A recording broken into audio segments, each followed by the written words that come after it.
My balcony cabin on P&O Iona had such a big problem, they moved me.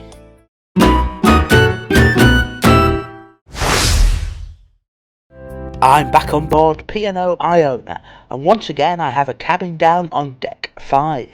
I've been assigned cabin 5438, which is a midship balcony cabin.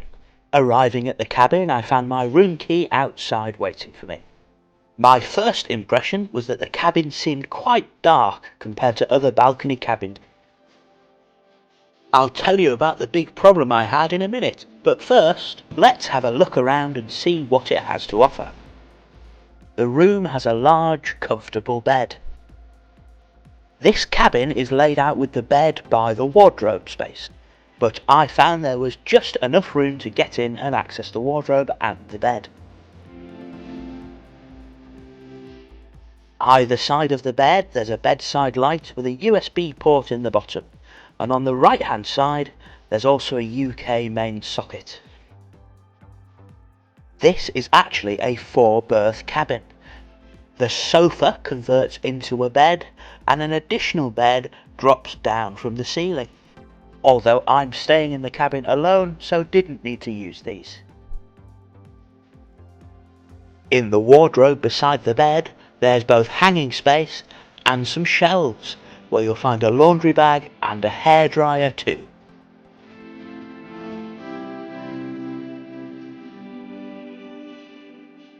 The sofa has a small side table, and a full desk covers one side of the cabin.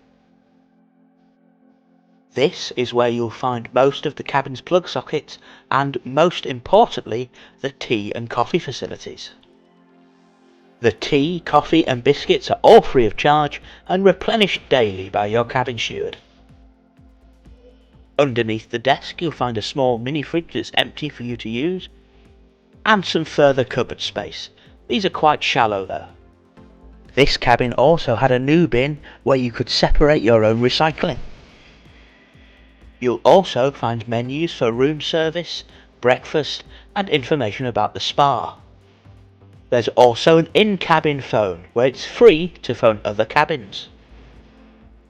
And a smart TV where you can watch safety videos, TV shows and movies, or check your onboard account.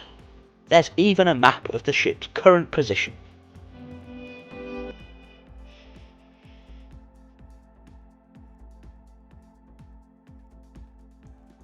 The bathroom is compact yet functional.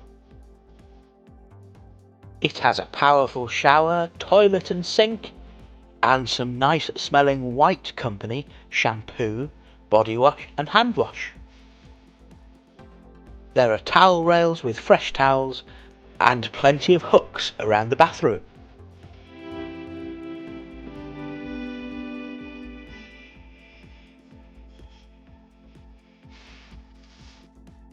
This cabin has what P&O describe as a sheltered balcony.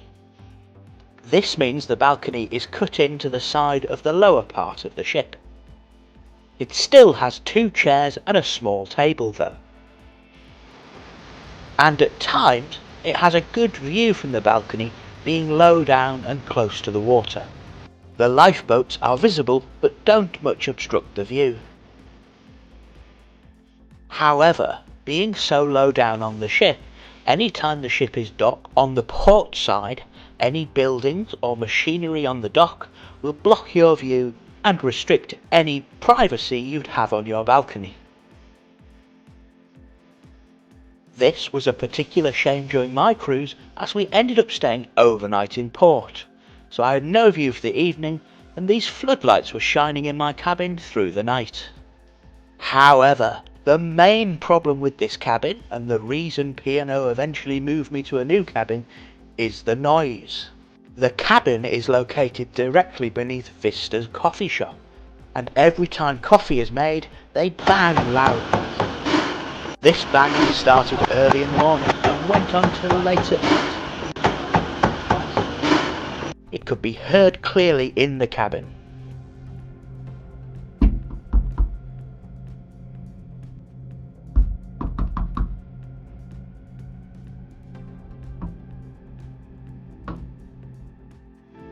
In addition to this, the storm door outside is very loose and bangs whenever the ship moves.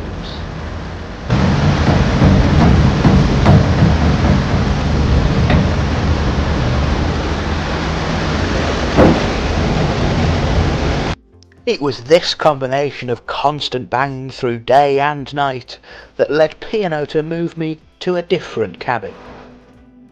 The deck manager visited and upon hearing the banging agreed to move me straight away. They were going to look at what they could do about both types of noise for the next passengers to be more comfortable. Overall, the cabin was nice enough, and if they managed to sort the banging out, it's probably in a really good location. The size was sufficient for me as a solo traveller, although it might feel cramped for 4 people. Finally, here's a look at the walk to the midship lifts. It only took around 45 seconds. Due to their location, these balconies on deck 5 are the second highest grade of balcony cabin, although I do feel with their slightly smaller size and limited view at times, the premium charged isn't quite justified, although I booked a saver fare and was assigned this cabin automatically. Were it not for the banging, I would have had a good night's sleep, so if the banging's sorted out, the cabin's probably okay. And I hope that you too don't have to move cabin like I did.